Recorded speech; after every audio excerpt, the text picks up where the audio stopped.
घना जंगल था। रात काफ़ी गहरी हो चली थी। हरिया अपनी पुरानी साइकिल पर बिना रुके चला जा रहा था। मन में थोड़ा सा डर भी था, कहीं गांव वालों की बातें सच तो नहीं। अंधेरे में बड़े बड़े पेड़ों की परछाइयाँ, झिंगुरों की आवाज़ और दूर कहीं भेड़ियों की आवाज़ सब मिलकर उस सुनसान रास्ते को और भी डरावना बना रही थी। हरिया ने मन ही मन ऊपर वाले का नाम लिया और आगे बढ़ता चला गया। घर अब ज़्यादा दूर नहीं था कि अचानक उसकी नज़र सड़क के बीचों बीच पड़ी। वहाँ सफ़ेद कपड़े में लिपटा एक नवजात बच्चा पड़ा था। धीमी धीमी रोने की आवाज़ उसके कानों में पड़ी। हरिया ने चारों ओर देखा, मगर दूर दूर तक उसे कोई न दिखाई दिया। इंसानियत के नाते वह उस मासूम को सड़क पर अकेला कैसे छोड़ सकता था। उसने बच्चे को गोद में उठाया और पीछे कपड़े से बांधकर अपनी साइकिल पर बैठा लिया। कुछ ही दूर चला होगा कि अचानक साइकिल भारी होने लगी। हरिया ने पैडल चलाने की कोशिश की, लेकिन जैसे जैसे वह आगे बढ़ा, बोझ और बढ़ता गया। रात का दूसरा पहर था। उसने जोर लगाकर साइकिल तेज चलाने की कोशिश की, लेकिन अब साइकिल जैसे एक ही जगह पर अटक गई थी। हरिया ने डरते डरते पीछे मुड़कर देखा तो उसके होश उड़ गए। वो 3-4 दिन का बच्चा अब एक भयानक रूप ले चुका था। उसका सिर साइकिल के एक ओर और पैर दूसरी ओर जमीन को छू रहे थे।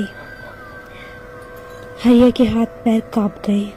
उसने साइकिल छोड़ दी और चीखते हुए गांव की ओर भागा। पूरा जंगल एक खौफनाक हंसी से गूंज उठा।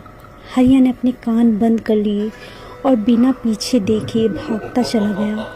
रास्ते भर वह ऊपर वाले का नाम लेता रहा। घर अभी दूर था, तभी उसे एक बैलगाड़ी उस सुनसान रास्ते से जाते हुए दिखी। हरिया ने आवाज़ लगाई, रुको भाई, मुझे भी साथ ले लो, रुको। तभी बैलगाड़ी रुक जाती है। बैलगाड़ी एक बूढ़े बाबा चला रहे थे। इस घने और सुनसान जंगल में तुम अकेले क्या कर रहे हो बेटा? यहाँ तो कोई दिन में भी नहीं आता। तब हरिया ने अपनी साथ बीती सारी बातें बाबा से बताई। तब बूढ़े बाबा उससे कहते हैं, बेटा, ये जंगल का छलावा था। ये तो अच्छा हुआ तुम उसके जाल में नहीं फंसे। बूढ़े बाबा ने बैलगाड़ी एक चाय की टपरी पे रोक दी। बेटा, अगर तू कहे तो एक कप चाय पी लूं। हरिया मन ही मन सोचता है, यहाँ जान पे बनाई है और बाबा को चाय पीनी है। हाँ हाँ बाबा, पी लो, जरूर पियो चाय बाबा। बाबा चाय की टपरी पे जाकर बैठ जाते हैं। वहाँ कुछ आदमी और चाय की चुस्की ले रहे होते हैं। तभी हरिया की नज़र बूढ़े बाबा के पैरों की तरफ पड़ती है, जो कि उल्टे थे और बाकी लोगों के भी पैर उल्टे थे। हरिया अब समझ चुका था कि वो छलावे के जाल में फंस चुका है। हरिया ने बैलगाड़ी आगे बढ़ाई और तेजी से गांव की तरफ चल पड़ा। परछाइयाँ उसकी बैलगाड़ी का पीछा करती रहीं। कुछ देर बाद किसी तरह वह घर पहुंचा। पसीने से लथपथ उसे देखकर उस बूढ़ी माँ घबरा गई। बेटा, क्या हुआ बेटा? इतनी देर क्यों लगा दी? हरिया ने कांपती आवाज में सब कुछ बता दिया। कैसे जंगल में शैतान ने उसे घेर लिया और कैसे वह अपनी साइकिल छोड़कर भागा। मगर बूढ़ी माँ ने हैरानी से कहा, बेटा, तू मजाक करता है क्या? तेरी साइकिल तो वहाँ बाहर चबूतरे पर ही खड़ी है। हरिया बाहर भागा और सचमुच साइकिल घर के चबूतरे के पास खड़ी थी।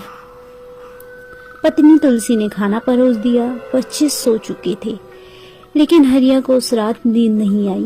आंखें बंद करते ही वो जंगल का डरावना मंजर उसकी आंखों के आगे आ रहा था। जंगल का वो बच्चा, चाय की टपरी और वो खौफनाक हंसी उसके कानों में अभी तक गूंज रही थी। ऐसी ही और इंटरेस्टिंग स्टोरी के लिए प्लीज़ चैनल को लाइक और सब्सक्राइब कर दें, जिससे आपको अच्छी अच्छी कहानियाँ देखने को मिले।